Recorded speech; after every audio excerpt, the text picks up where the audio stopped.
Maaga nga akong pumunta dito sa aming bukid dahil hinihintay ko nga ang pagdating ng mga sisiw na bago namin nga alagaan. At dahil malalaki na nga yung mga manok namin, sayang naman yung aming kulungan kaya napagdesisyonan namin na mag-alaga na lang ulit ng sisiw.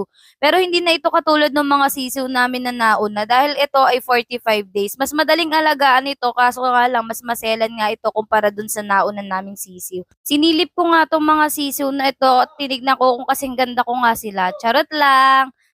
Pagkasilip ko nga sa mga sisiw, talaga namang maiingay at mukhang magaganda naman. So bago nga kami bumili nito, sinabihan ko yung may-ari na bigyan niya ako ng magagandang sisiw na class A. At habang nilalagay nga sila dito sa kanilang kulungan, chine-check nga ng kuya ko kung magaganda ba talaga yung klaseng ibinigay sa amin. Kasabay na rin yung pagbilang niya kung tama ba yung bilang na ibinigay niya o may pasobra ba siya. Ayan, kitang-kita naman sa sisiw, masisigla nga naman talaga at mukhang class A naman talaga to at mukhang hindi naman kami magkakaroon ng problema dito. At habang binababa nga yung mga sisiw na yun,